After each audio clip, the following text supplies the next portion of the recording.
ఈరోజు ఏలేరు వాటర్ని gap number 6 నుంచి తిమ్మరాజు చెరువుకు విడుదల చేయడం జరిగింది. రైతులకి సాగునీరు అందించే విషయంలో అప్రమత్తంగా ఉండాలి అని, ప్రతి ఎకరాకి నీరు అందించాలనే ఉద్దేశంతో మన ముఖ్యమంత్రి గారు ఆదేశాల మేరకు నీటిపారుదల ప్రాజెక్టుల మీద దృష్టి పెట్టడం జరిగింది. మొన్న రామవరంలో పురుషోత్తపట్నం ఎత్తిపోతల 11 నుంచి ఏలేరుకు 5 పంపుల ద్వారా నీటిని విడుదల చేయడం జరిగింది. ఈరోజు ఇక్కడ తిమ్మరాజు చెరువుకి మనం ఇక్కడ ఉన్న ఏలేరు ప్రాజెక్టు దాదాపు 24 టీఎంసీల సామర్థ్యం గలది. కాకపోతే మన గత టీడీపీ ప్రభుత్వంలో మన చంద్రబాబు నాయుడు గారు ఎంతో ఆలోచన చేసి నదులు అనుసంధానం చేసి గోదావరి నీరుని అనుసంధానం ద్వారా ఇక్కడికి విడుదల చేయాలని పురుషోత్తపట్నం పథకం ప్రారంభించడం జరిగింది. దానివల్ల అప్పట్లో ఏలేరు నిండు కొండలా ఉండి కలకల్లాడుతూ ఉండేది. గత 5 ఏళ్లలో వైసీపీ ప్రభుత్వం ఒక పూడికతీత పని కానీ, కాలువ ఆధునీకరణలు కానీ, ఎటువంటి అసలు నీటిపారుదల శాఖ ఉన్నది అన్నది కూడా మర్చిపోయి ఉండొచ్చు వారు. ఎక్కడ అభివృద్ధి అన్న చేయలేదు, ఒక పూడికతీత చేయలేదు, కాలువల ఆధునీకరణ చేయలేదు, మరమ్మతులు చేయలేదు.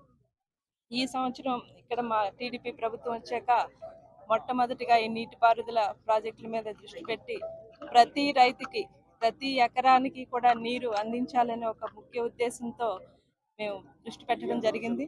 అదే ఉద్దేశంతో ఈరోజు తిమ్మరాజు చెరువుకి మన ఏలేరు గ్యాప్ నెంబర్ 6 నుంచి నీటిని విడుదల చేసాం. ఇప్పటికే ఏలేరులో దాదాపు 6.36 టీఎంసీలు ఉన్నది అని చెప్పి మన అధికారులు చెప్పడం జరిగింది. అధికారులకు కూడా మేము ఆదేశించాం, అప్రమత్తంగా ఉండాలి, రైతులకు నీరు అందించడంలో ఎక్కడ అశ్రద్ధ చేయవద్దు అని మేము వాళ్ళకి చెప్పడం జరిగింది. ఈరోజు తిమ్మరాజు చెరువుకి దాదాపు 100 క్యూసెక్లు ప్రతిరోజు 100 క్యూసెక్లు ఇవ్వడం జరుగుతుందని అధికారులు చెప్పారు.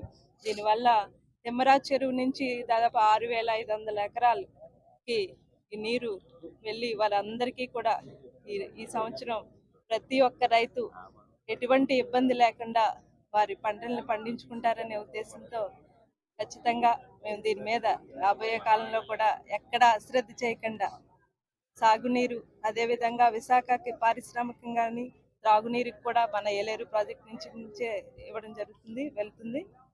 తప్పకుండా ఇప్పుడు ఇక్కడ నుంచి కూడా మేము ప్రపోజల్ మన గారిని అడిగి ప్రపోజల్ పెట్టించడం జరిగింది. దాని మీద కూడా మేము పైన మన మంత్రి గారితో, దానికి సంబంధిత మంత్రి గారితో మాట్లాడి ఖచ్చితంగా దీన్ని ఆధునీకరణ చేసి ఇది రాబోయే కాలంలో కూడా దీన్ని నమ్ముకుని ఉన్న రైతులందరికీ కూడా వ్యవసాయంలో ఎటువంటి ఇబ్బంది లేకుండా చేస్తామని చెప్పి మా ప్రభుత్వం, అదేవిధంగా చంద్రబాబు నాయుడు గారు, పవన్ కళ్యాణ్ గారు ఆధ్వర్యంలో రాబోయే కాలంలో అన్ని అభివృద్ధి పనులు చేస్తామని ఈ సందర్భంగా చెప్పడం జరుగుతుంది. ఏలేరు జలాశయం ఆధునీకరణ వరకు బాగానే ఉంది మేడం. కాలువల నిర్మాణాలు అంటే కాలువలు ఇప్పుడు వచ్చి ఏ అధికారి చూసిన దాఖలలో పూర్తిగా ఆక్రమణలకు గురయ్యాయి. ఒక ఏలేరు ప్రధాన కాలువ తప్ప ఉన్న కాలువలన్నీ ఆక్రమణలకు గురయ్యాయి. దీని మీద అనేది ప్రత్యేక దృష్టి సాధించారు. దానికి కూడా దానికి సంబంధిత అధికారులతో మేము రోజు మాట్లాడి రివ్యూలు చేయడం జరుగుతుంది. దానికి ఎలా ప్రాసెస్ అన్నది ఎలా చేయాలి అని చెప్పి మేము ఆలోచించి ముందు వెళ్తాం.